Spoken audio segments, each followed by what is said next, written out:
Welcome once again. We are very glad to have you here.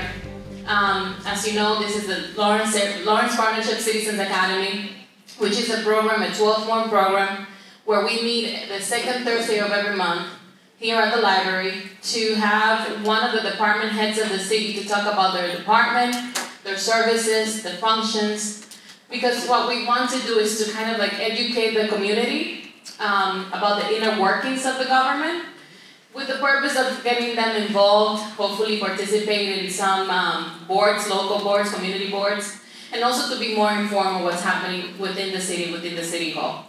So today we have the pleasure of having Martha Valez as our main speaker. She's the Director of Health and Human Services for the City of Lawrence, and she's going to be talking about her department. So thank you, Martha.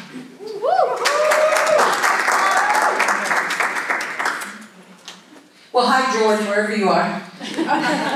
And hello, everyone. It's so great to see so many great faces out here. People that I've partnered with, people that are my blood, my sisters, people that have been through my journey, right? So, I am Martha Valez. I'm the Director of Health and Human Services. This is Martha Holt. She's the Program Administrator at the Center. And we have Angie Garcia back there, who's a Community Health Specialist. As Karina stated, I am the Director of Health and Human Services. I oversee the Mayor's Health Task Force. I oversee the Recreation Department, Veteran Services, and my love for sure is the Center, the Council on Aging, where I started my journey 32 years ago.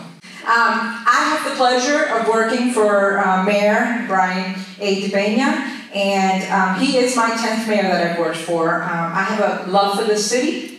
I've been in this city for 53 years, and I am from Cuba and have been raised in the city. I love this city, Lawrence. I am definitely a Laurentian, and that's how I identify myself.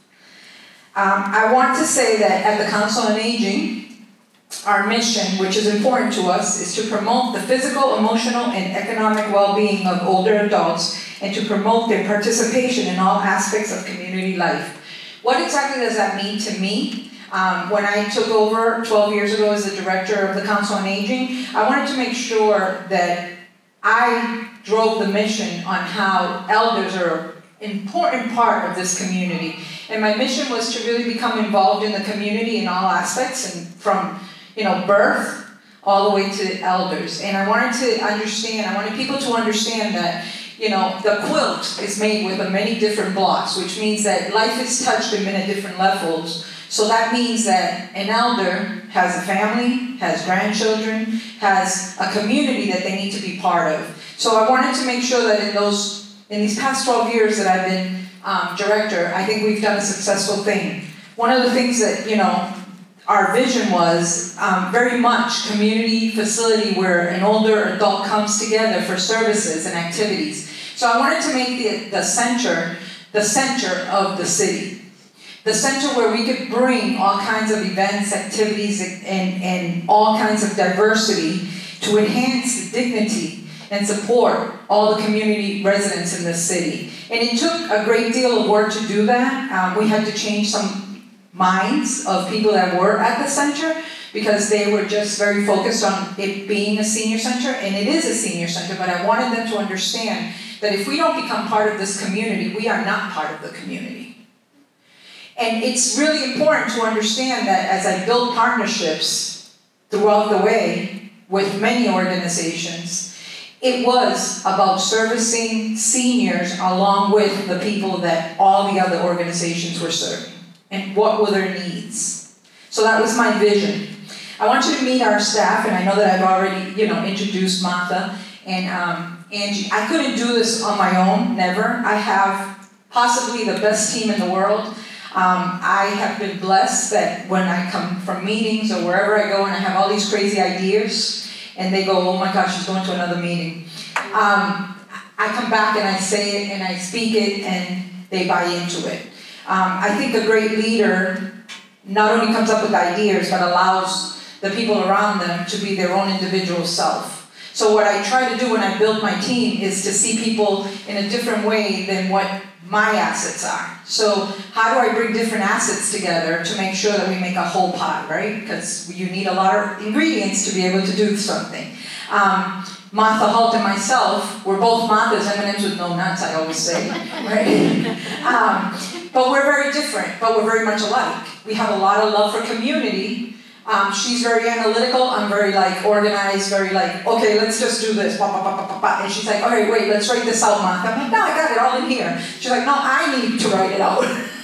and we just like really mesh together very well. Angie Garcia, who's here, I mean, there's no greater person to do outreach and to touch people's lives than Angie Garcia in this community. She actually not only does her job, but she gets to know people at a level of unbelievable. Like, she knows details about people that I don't know. And if you want to know something about a community member or what their needs and wants are, you ask Angie, Angie, can you go see what's going on and what we need to do? And she'll go out there and never has ever said no to any of that. Then I have Laura, who's my confidential assistant and secretary. She actually was a volunteer at the center. So was Angie. But she came to the center and she wanted to volunteer. And she's now my right hand when it comes to putting things together and trying to keep me on track, because, you know, I run fast. Then we have Lisa, who's the program assistant. We have Jenny, she's a program assistant downstairs. And we have these two wonderful Lawrence High School students, Lenny and Yesenia, thank you. And then we have facility, which is Angel and Evelina. We have a few more people who we have worked with just recently. Julissa, who just came aboard. And we have Annie, who is working with us for HRSA, which is COVID education in the community, to continue to educate our community on how important it is to really be vaccinated, and how important it is to not just be vaccinated, but also to test and not to go places if you're not feeling well, right? Because it's all about stopping the spread. If we stop the spread, we stop the virus. And then we have Karina, who's also working with the HRSA, and someone that I'm very, very, very emotionally connected to. I've been working with her for 25 years with the Asian population, which is Moy. We call her our Moy. Our programs and services, I can tell you that as far as programs and services, if you think about it, we have it. If you've thought about it, we've done it. If you think we haven't done it, we want to do it, right? That's how I function. So if someone comes to me and it's like, can we do this? And I'm like, oh yeah, I've never thought of that. Yeah, let's do that. It's really important to me because, you know, as I was saying to Evelyn when we were speaking, for me, every single aspect of life goes back to a whole well-being, right? Because it can't just be about, you know, whether we have the right fire and police department, whether we have the streets cleaned or not. It has to be about the services that are provided and what is there to make your mental health being be good, right? So when my goal and my staff's goal is that when somebody walks in the door, number one, you get acknowledged. Absolutely have to be acknowledged. If I go downstairs and one of my staff is lacking by not saying hello to someone, I say, hello, how are you? How's your day today? To my staff. So that they understand that I'm trying to say this. And then the next thing that I think is really important, right, is to not judge. Just because an appearance looks away doesn't mean that that's exactly what people are feeling, right? Listen. Don't just hear them speaking. Listen. Listen to what they're saying to you. I think that also the most important thing for me, and this is with my elders, and when I interview everybody that Martha's been in interviews with me, if you work for me, remember that an elder, when you say good morning and you say goodbye, it could be their first hello and their last goodbye, which has happened. I have worked at the center for 32 years, and there's been days where I've said bye to someone, I'll see you tomorrow, and I don't see them tomorrow. So I think it's important for people to feel that they're acknowledged and they're respected and that they're loved. I give hugs all the time. So I hope that, and whenever we have all these, you know, trainings that say, you know, you shouldn't be touching people and so on, I'm like, okay, I'm in trouble because I can't stop that. I really can't stop that. I do now say, can I hug you? And they say yes. So, I mean, it is. So we do case management, we do nutrition, we have meals every day. Every single day we serve lunches from Monday through Friday at 11:30 in partnership with Age Span. And it's a congregate meal. And it is culturally appropriate. We have days that we serve culturally appropriate meals because I really am about learning community. And we not only serve Spanish-speaking meals, but we also think about the Asian population. So it's really an important thing for me. I think food brings us together. I love food. So education to me never stops. It doesn't matter how old you are. We've had to rethink how we do education. So we don't have books and, homework and so on. We have fun while we educate. We have people that go into the classrooms and educate our elders on a fun level. Like whether it's reading questions and having games with them, doing trivia, where we have, flashcards or little paddles. We do fun things with our elders. And vice versa. I had the pleasure of having Giselle, who works for the partnership, and now she was part of our staff, and she was in the process of becoming a United States citizen. And she's like, oh my God, how am I going to study all of this? Will I work and go to school and everything? I said, I'm going to put you to teach the citizenship class. Perfect. So she, every Friday, would go into a citizenship class for 2 hours and teach our elders, but at the same time, we were helping her grow to get her citizenship. So for me, I always think outside the box. Our outreach workers, they're really, their job is to make sure that we connect with people.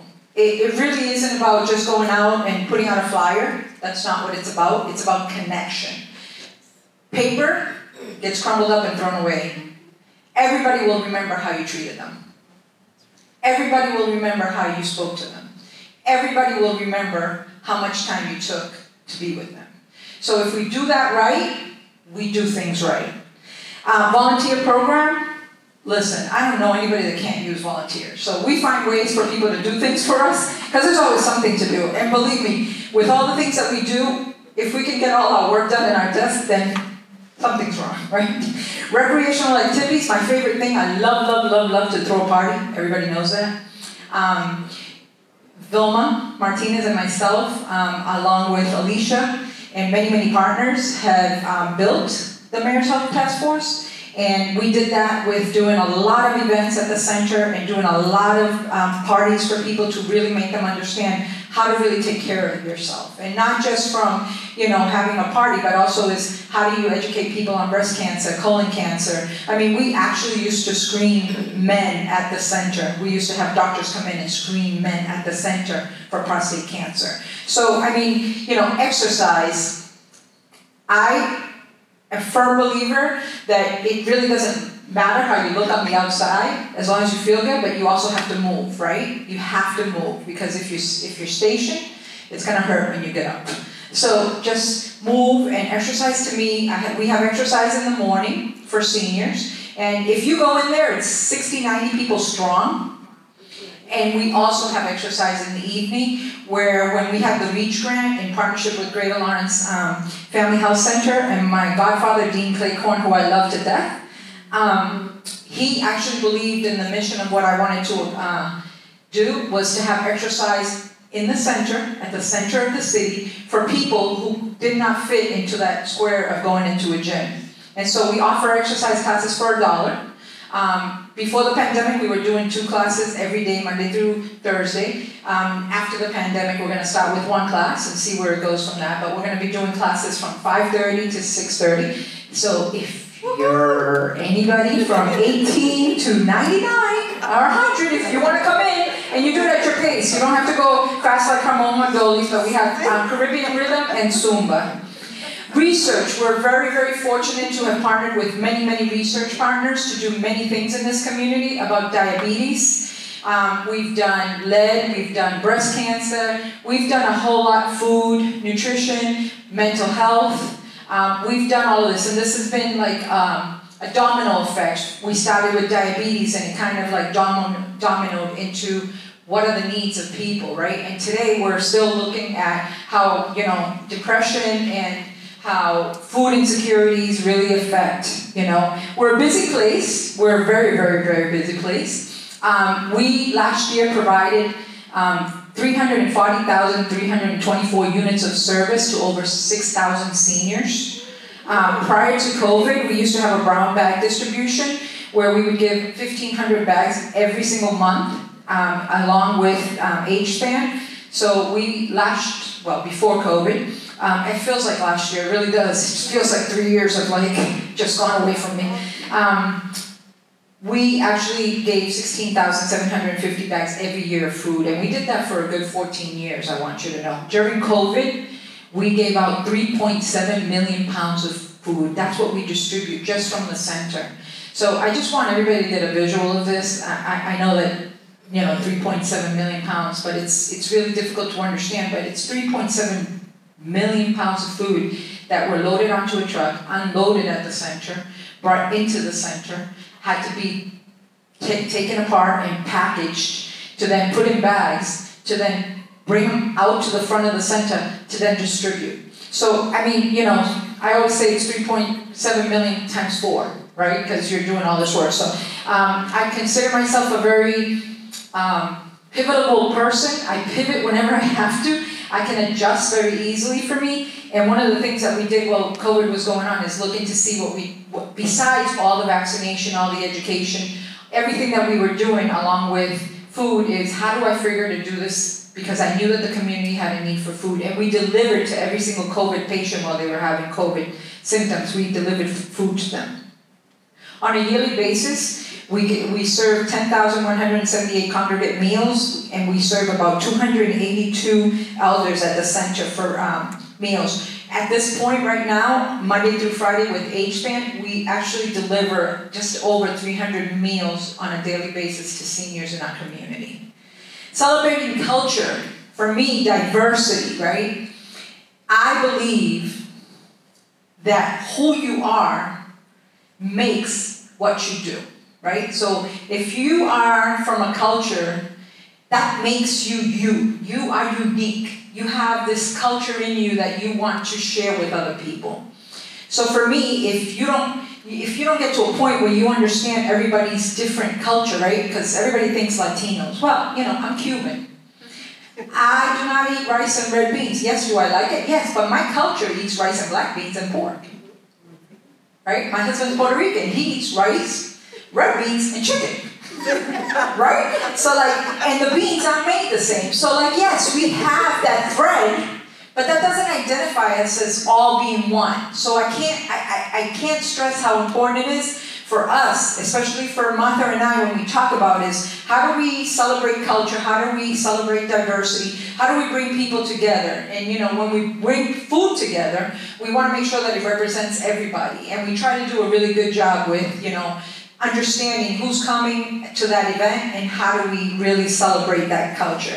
And we're always celebrating Women's International Month. We haven't done it in a few years, but for me it's an important thing because I think that's when you show people, right? Because international women are women of power that sometimes get put in the back burner. And I really believe that when you bring women together, and I haven't met too many women that don't like to cook, hug, dance, or talk.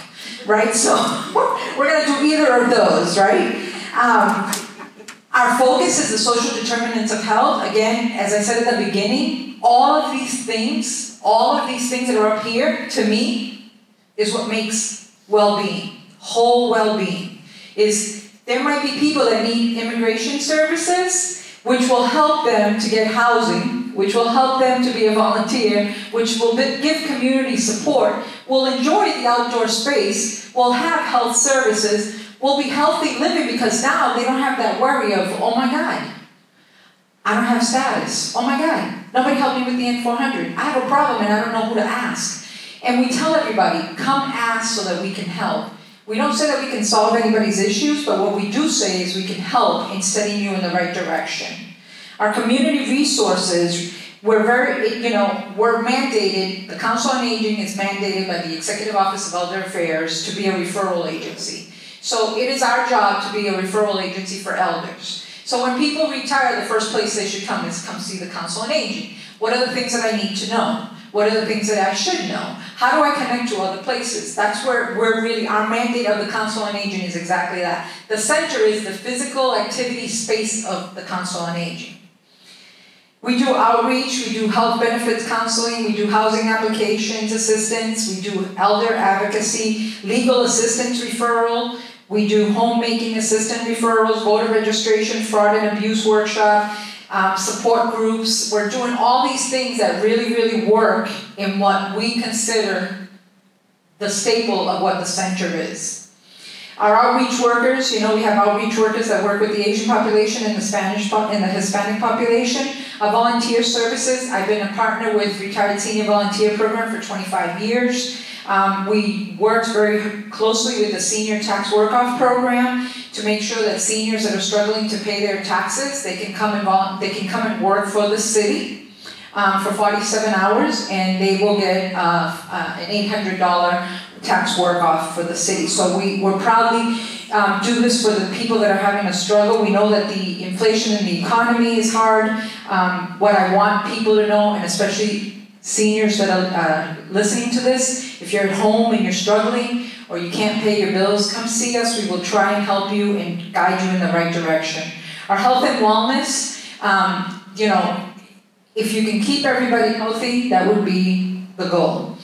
We work very closely with Greater Lawrence Family Health Center, and what we do is, diabetes workshops, memory cafe, health clinics, health fairs, prostate screenings, osteoporosis screening, diabetes program, flu shots. We give flu shots with the assistance of inspectional services in the nursing department, pneumonia shots, and chronic disease workshops.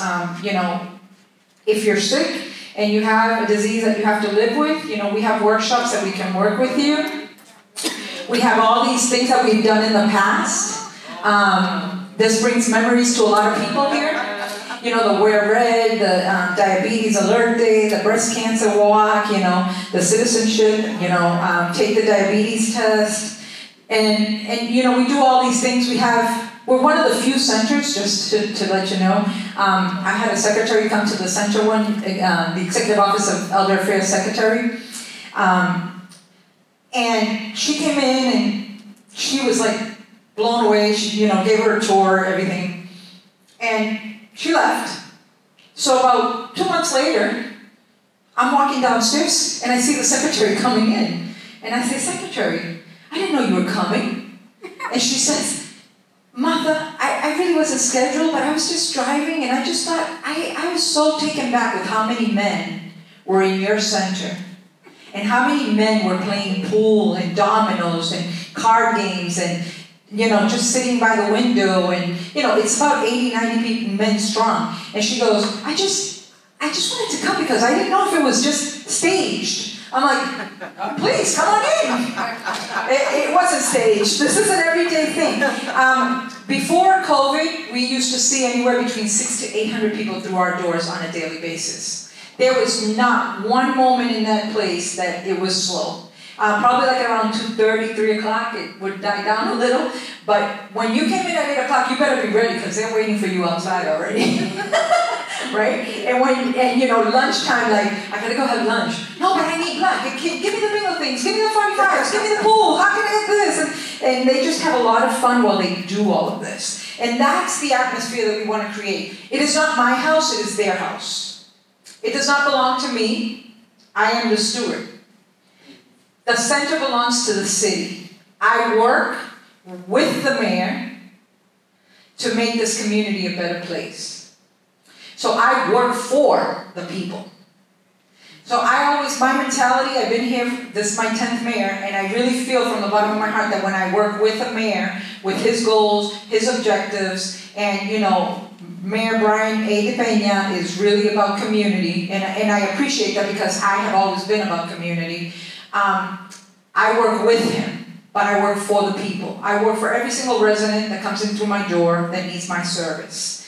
As far as nutrition is concerned, as I mentioned, we do congregate meals, Meals on Wheels, farmers market coupons, which we just gave out. And I love to see the market across the street from the center. It just brightens my day to see all that fresh, colorful fruits. And that's something that we've partnered for many years with Groundwork Lawrence too. And HBAN gives us those farmers market coupons. And the Brown Bag program, as I mentioned. Enrichment classes. Those are classes that we just want to enrich people's lives, and that's why they're called enrichment classes for me. And we have ESL classes, citizenship classes, grammar classes. We have people that come to us that do not know how to write or read in their own language.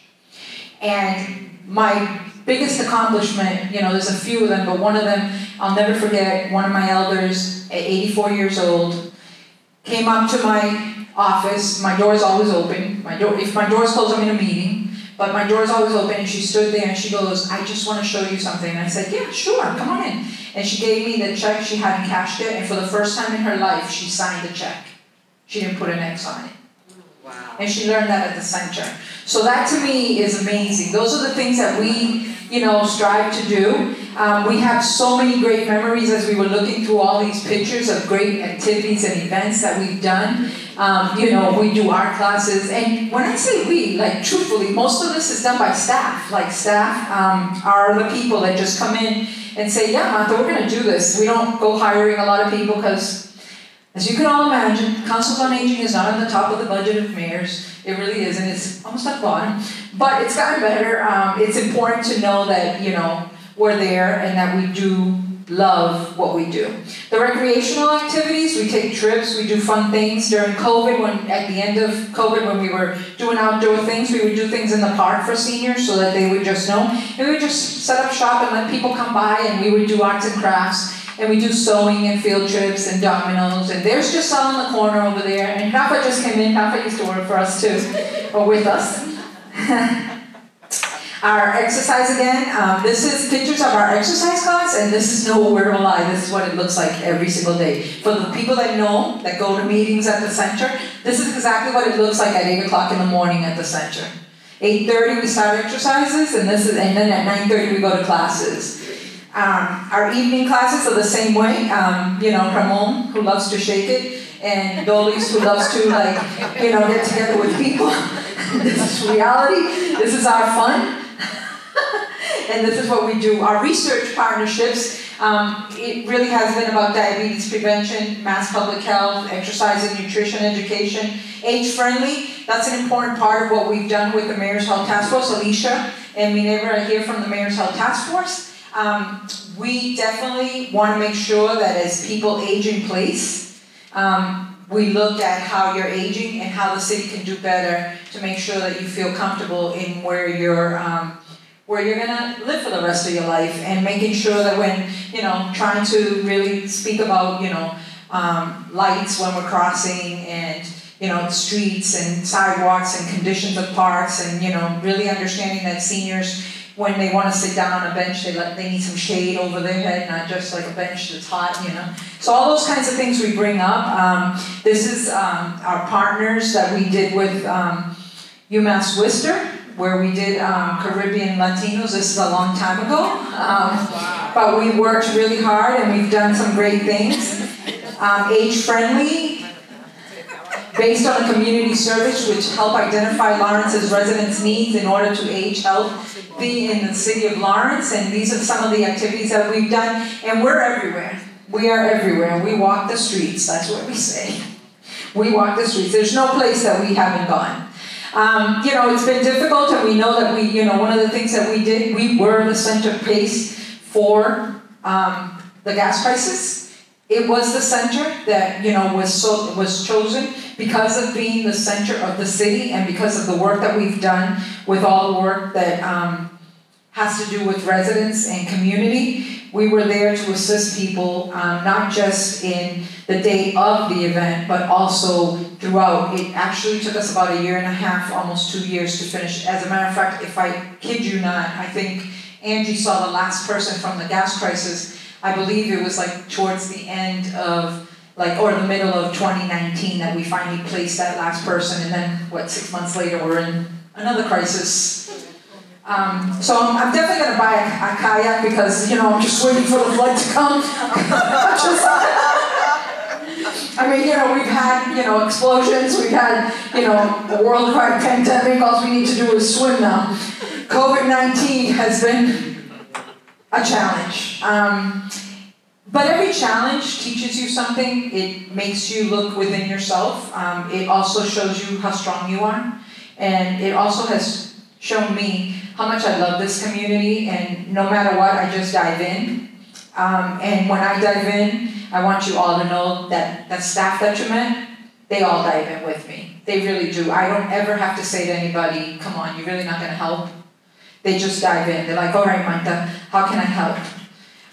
You know, beyond COVID, so full disclosure, worked through the pandemic, did everything, you know, got this place painted, fixed, floors, everything, because it was a disaster in there after the COVID, food distribution and everything that we did. I got COVID a day before the grand opening. So I was not at my grand opening, but I share this with you because my staff took over and they did exactly what they do. They made it a fantastic event and they welcomed over 250 people back to the center.